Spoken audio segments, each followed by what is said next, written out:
wonderful author, Amanda Lovelace. Amanda is someone that I have been a fan of for many years, and so it felt extremely auspicious when we had the opportunity to work together. And the thing that brought us together was magic, of course. So Amanda has been the author of many best-selling poetry books, including their celebrated Women Are Some Kind of Magic series, the You Are Your Own Fairy Tale trilogy, and has also co-created an oracle deck and a tarot deck. And now with us at Running Press and RP Mystic, they're the author of her very first witchcraft book, Make Your Own Magic. So I'm going to turn it over to Amanda to tell you a little bit about the book, do a reading, and share an extremely exciting reveal. And then we're going to get into a few questions about Litha and the solstice to bring this event home. Yay, so I'm so happy to be here to talk about my first witchcraft book, Make Your Own Magic. And I couldn't think of like a more perfect solstice to do it on because it's all about empowerment, and the sun I see as a very powerful, empowering thing. And I'm even more excited to reveal the cover for the book. I think our colleague is going to share the cover on the screen momentarily. This is the very first time that this cover has been shared with anyone outside of Running Press. Yay, so this is the cover. This is one of my favorite covers that I've ever had. This beautiful tree, which actually is really relevant to something inside of the book, but I won't spoil anything. It has all these mystical, magical emblems inside of the foliage, and like I could not be more happy with this cover. It's gorgeous. So, I wanted to start everything out by reading you a summary of Litho, or the summer solstice, from inside of the book. I have like a page of summaries for all of the Wheel of the Year holidays. I just wanted to remind us why we're all here and why we're all celebrating it. Litha, the summer solstice, usually celebrated on or around June 21st, and that is true for this year. This is the longest day and the shortest night of the year. That means the sun is now shining in full force. Celebrate the return of the light as well as all the things you have to be happy about. Partake in summer activities like throwing a barbecue or swimming. Wear a bathing suit with confidence. So I knew going into this book, I was going to have like summaries of what all of the holidays were going to be, and of course spells and rituals, but something else I wanted to do was to do what I call inspirational passages for each of the holidays. So that it's funny because they were talking before at the first panel about how everyone says go just have like a bonfire for Litha, or a lot of the holidays actually, but I wanted to like sort of like go deeper and give like a personal connection the reader could take away from the holiday. So this is the one for Litha. Litha, appreciating your sunny days. It's Litha. It's finally hot enough for people to be walking around wearing tank tops, shorts, and their cutest pair of sandals. The sun is shining brightly up in the sky. In fact, this day contains more sunlight hours than any other day of the year. By the time you get ready for bed, the sun may only just be starting to set. This is a long and cheerful day, one made for barbecues, backyard swimming, boardwalk adventures, water parks, and beach days. No matter what you choose to do, take advantage of the light while it's still here. It won't be like this forever, you know. After today is over, the sun will gradually set earlier and earlier, and the air will eventually become cooler and cooler. Of course, you still have plenty of time to enjoy nature and explore countless amazing summer experiences. But doesn't it seem like time passes the quickest when you're having the most fun? Maybe that's just me. What I love most about Litha is how it teaches us a lesson that goes far beyond the season. Appreciate the sunny days in your life because you never know what could happen. Tomorrow, the sky could open up and unleash an unexpected and devastating storm over you. While you're huddled in your shelter waiting for it to pass, you'll have all of those good times to hold on to. They'll also remind you that you have plenty more to look forward to once it's all over. The wheel of your life will always turn back in your favor again. That is one of my favorite passages in the book because it really gets at something I love about this book, which is that it is so welcoming and puts these concepts into terms that are really relatable to the average person's life. I work on a lot of these books with authors in the magical and mystical space and have been extremely lucky to learn a lot from you and all of the other authors who've spoken today and more. because I am only a couple of years into my own journey with this stuff. And I think that one of the things that makes Make Your Own Magic so special and is going to be so accessible to people is that it does put it in those terms that anyone can understand, and makes it very approachable for people who are just starting out. So the first question I wanted to ask you to let you speak to a little bit is kind of about that. This book is for people at any stage in their journey, even if they haven't begun and have only just, heard about these things in pop culture or seen their friends on social media talking about it, and helping them learn to incorporate magic into their life in whatever way is right for them. So I'm wondering if you could talk a little bit about your own journey into magic, especially because your background as an author was not in the magical space, but in the poetry space, and how you kind of came to magic in your personal life and in your writing life. Yeah, so my journey to magic is kind of long and complicated because I can't remember a time where I wasn't like drawn to witchcraft and witchy things, even when I was just on the fictional side. I remember being a little girl, like wishing that I could be a witch, like in Hocus Pocus. And little did I know that you actually could be one. But I didn't exactly have anyone in my life that could be like a witchy mentor, or like most of the people in my life didn't even believe witches were real. So that was an issue. And even when I went to bookstores like Barnes and Noble and Borders, if anyone is old enough to remember Borders, um, I would go and flip through the witchcraft books, but nothing resonated with me. And even worse, like most times when I would like go out and actually like, buy a book, I wouldn't understand it. It was like it was written for people who already did magic or did witchcraft. Like I had nothing to do spells with. A lot of the books wanted me to be in a coven. It was all very complicated. It wasn't for me. But then eventually, after being on social media and exploring like little witchy groups on Tumblr, on YouTube, I found really accessible, understandable modern witchcraft spells and things like that. And I eventually pieced everything together and I made my own practice from that. Um, and you're right, this is different than anything else I've ever done. I'm mostly known for being a poet, but it like in a weird way, poetry actually led me here, which I didn't expect this to be the road that I went on, but it was.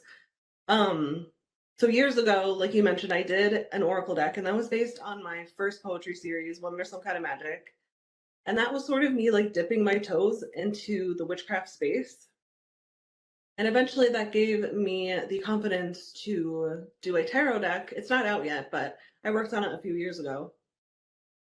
And after I was doing, especially like the intro stuff for that guidebook, because I was talking about magic and giving magical tips, I was like, you know what? I think I could, if I wanted to, write a beginner's witchcraft book. And I made myself a promise that if I could sit down and actually write a full chapter, like the first full chapter, and then have a roadmap of like what I was going to do next, that I could email my agent, my literary agent Lauren, and see if she wanted to pitch it to publishers. And long story short, here I am now. Yes, and lucky us. I really love that journey, and I love the way that there's nothing exclusionary about it, nothing gatekeepy, nothing pretentious. I think that, as I've listened to all the great speakers today, one of the kind of common themes that has come up again and again is finding the ways to shape your magic practice and the way that you incorporate these holidays, these traditions into it in whatever way you can. And that those things are going to be very different from person to person based on their culture, their own experience, whether they like bonfires or not. Like all of these things are perfectly valid, and there's different ways to kind of incorporate those energies. And so I think because, at least some people in our audience today might be a little more on my level, a little more of a beginner, and we are obviously here talking all about the solstice. What are some ways that you can think of that readers might be able to honor and recognize Litha and the solstice that might not have occurred to them, that might be not the big fancy ways you read about in the big old books, but these kind of smaller ways? Yes, like these smaller ways that we can fit it into our lives to kind of help us channel those energies. So I think one way would be, whenever I think of the sun, I think of fire energy because, it's a big fireball in the sky. And I automatically, especially as a creative, I'm always thinking about that in terms of creative energy because the sun can help us with that. Um, we don't usually see like the act of making something as a celebration. We often see like the end result as like, look what I finished. Like, let me celebrate this. But I think art can be used to celebrate something. I think starting something now, especially we just had a new moon, which is all about new projects, new manifestations, new journeys. Like it would be perfect. So you could paint something, write something, make sun related crafts. You can even make a Pinterest board, like if you're pretty low energy, like that's equally creative. Just do whatever speaks to your creative side. Lately, I've been actually coloring. I ordered myself an I adult love coloring that. book. Yeah, and I've loved it. Like it's almost meditative. I just love it so much. And like that stuff can be creative too, even if it's not you making something from scratch. I Mhm. think stuff like that really speaks to the sun's energy. I love that. And another theme that you talked about a little bit in the reading from the book was about the way that the solstice, especially if you're in, the hemisphere where we're experiencing it now, where it's hot and summer, um, is also tied in with these ideas about our bodies because, there's always the horrible discourse about having a beach body or like, are you Mm. ready? Is your body ready for summer? And I think that the book really beautifully speaks to the ways that we can honor our bodies during this time of year and honor the ways that we're ready for summer that have nothing to do with the way you look and everything to do with the way you feel. So I was wondering if you could talk a little bit about how magic helps with that and with self-love, because that is such a big theme in the book. So I know everyone's craft is going to be different, but for me, I view my witchcraft practice as a self-love practice. Mhm. It's taught me things like how to trust myself, how to trust my intuition, to be more self-compassionate, to accept things like my witchcraft won't be perfect and like neither will I. Like it's gotten down deep. Like there's layers to it. And with that said, I also view witchcraft, or at least my witchcraft, as a self-empowerment practice. Um, there are times where I ask for magical assistance, whether that's from people or like spirit guides or deities or angels. But I ultimately see my magic as coming from me, from my words, from my spirit, from my body. And magic helps me recognize how powerful and valuable I am, like on every level, including physically.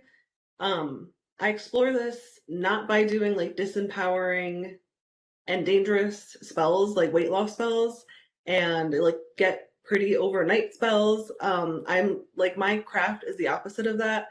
I It's often about helping me embrace my worthiness, and in this case, like the beauty that I already possess. I want to uplift myself, and I view like trying to change myself as very disempowering. So that's like the opposite of what my practice aims to be. Absolutely.